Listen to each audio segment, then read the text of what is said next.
welcome to the next installment of Rescue Buddy. Today I want to talk about asking for help. So often when we're feeling depressed, it's exactly the time when we need help. We need people to support us and show us that they care. But it's also the time when we're extremely likely to isolate ourselves. We're really likely to believe lies, like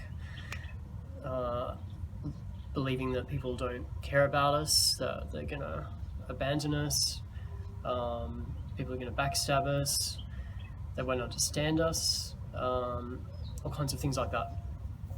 And that stops us from reaching out to people. So we need help. We're struggling by ourselves. We believe these lies, and then because of the lies, we hide away from people because we're afraid of getting hurt. And because we're hiding, we don't get any help. And then that reinforces the cycle. That gives more reason next time to think, oh, no one's helping me, but actually we didn't reach out, and so no one helped us. So I want to help you shift that pattern so that you start asking people for help. So really, these lies that we believe, they're not rational. So just because there's a thought in your mind doesn't mean it's rational. And the thing you'll discover with depression is actually a lot of the thoughts you have are irrational, and they don't add up with reality because they're emotional thoughts. So they're thoughts coming from a really strong emotion, probably attached to an experience you had in the past. There's still real thoughts and real emotions. I'm not denying that, there was a real reason for it at some point in your life, but that doesn't mean that it matches reality. And so what you've got to do is you've got to examine these thoughts. You can't just accept them. You've got to examine them, test them out, and say, okay, is this really true? And I'm going to go into, in another video, I'm going to go in more detail into doing that with your thoughts. But for now, you've got to just acknowledge the fact that not everybody out there is 100% selfish, right? There are people out there who care, and there are people who would like to help you if they knew that you were struggling, and maybe they don't know. So being vulnerable to the right people is going to help you, because then you open up to them, they know that you're struggling, and they can start to respond to that. They can just communicate that they care about you, even if they don't understand depression, even if they've never experienced what you're going through. Everybody is able to communicate love and care if they are someone who genuinely cares about you. So that's something you need from people, right? You don't need everybody to understand what you're going through, but you need people who care.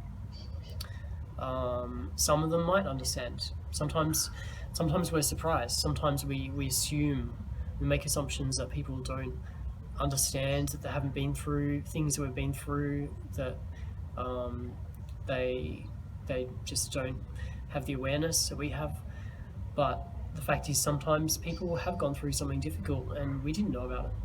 And so you may find friends or people who actually do understand at least some of what you're going through, and it might surprise you, but you would never find that out if you don't reach out to people and share what's going on and ask for help. So reaching out to the right people can be really beneficial, and people can express love. They can look out for you and check up on how you're going. Some of them might have really good advice and insight, and some of them might understand what you're going through, which is incredibly relieving when you share what you're going through with someone who understands, or even just sharing with someone who cares. So that's what sharing with the right people can do. But of course, there is a reason why we're wary to share with people and we're cautious, and it's because we've all experienced sharing with the wrong people. And sometimes if you share with someone who really doesn't care, they're just caught up in their own world, or maybe they didn't really understand what you were saying and they couldn't connect, and it just went over their head, then it can be really hurtful because you feel like, well, I did share, I did reach out, and people didn't respond, they didn't care. So therefore, we start believing lies. But not everyone is like that. And if you've shared with the wrong people in the past, you've got to, it's a lesson. It's a lesson to be a bit more discerning about who you share with and be really picky. So don't share with everybody, but you've got to look at the evidence that you see from people and use that to weigh up who's going to be a good person to share with. So have a think about who's shown evidence of caring in the past, who's shown evidence of taking time to listen to you, who's shown evidence that they're open-minded and they've got a deep understanding, even if they don't understand everything that's going on. Are they the kind of person who will pay attention and try and understand? So going through that process of picking good quality friends, and it's possible that the people you're hanging out with might not be those friends. You might, if you're constantly experiencing people letting you down, and you are communicating, maybe you're communicating to the wrong people, and you need to step back and have an objective look at your friends. Even if you care about your friends, even if they're close to you, that doesn't always mean that they're going to be the right people. Maybe you need to reach out to some old friends you haven't talked to for a while. Maybe you need to try and make some new friends who have a different perspective on the world and who really care about people. Now I want you to do a practical action based on this tip. So in a moment, I want you to write down a list of friends who have shown evidence in the past that they care for you. So this doesn't necessarily depend upon your feelings right now, okay? I want you to put your feelings aside and look objectively, okay? What is the hard evidence that you've seen in the past about friends who care for you? Write down friends who've stepped in and intervened and said something when they saw that something was wrong, or friends who've really done something very generous and caring for you in the past. Friends who've taken the time to listen and try and understand you. Things like that. So, and friends who've had really good advice in the past. So write down a list of people that you believe are good quality people, and write down the list of evidence for why they're someone who you can ask for help from, and who is likely to respond and help you. And once you've written that list, I want you to pick one of those people and choose a need that you have. So something you're struggling with, or something you feel overwhelmed by, something that you have, maybe you're struggling to share something with anybody because you don't think you haven't found the right person.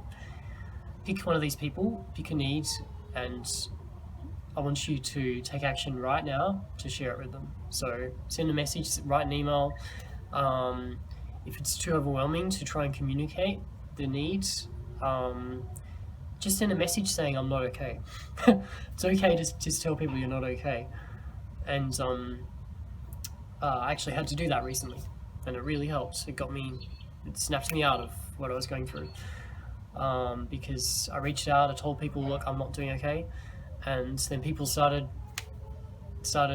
reaching out to me and expressing their support, and I got to talk about it a bit. So even if the first step is just saying, look, I'm not okay, I don't even know how to communicate about it, but this is how I'm feeling, that's fine. That's the first step, and that'll open the door. Then they can start expressing their care, and then when they do, maybe you feel comfortable to share and what's going on.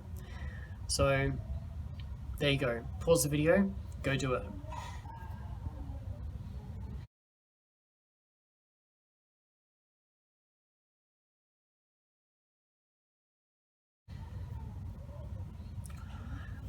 All right, congratulations. You have just put into action a great step for gaining support, gaining outside influence, which can really help you.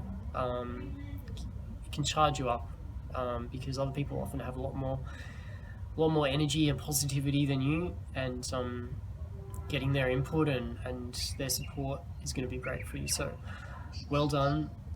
It's very brave being vulnerable with people. Pat yourself on the back. See you next week.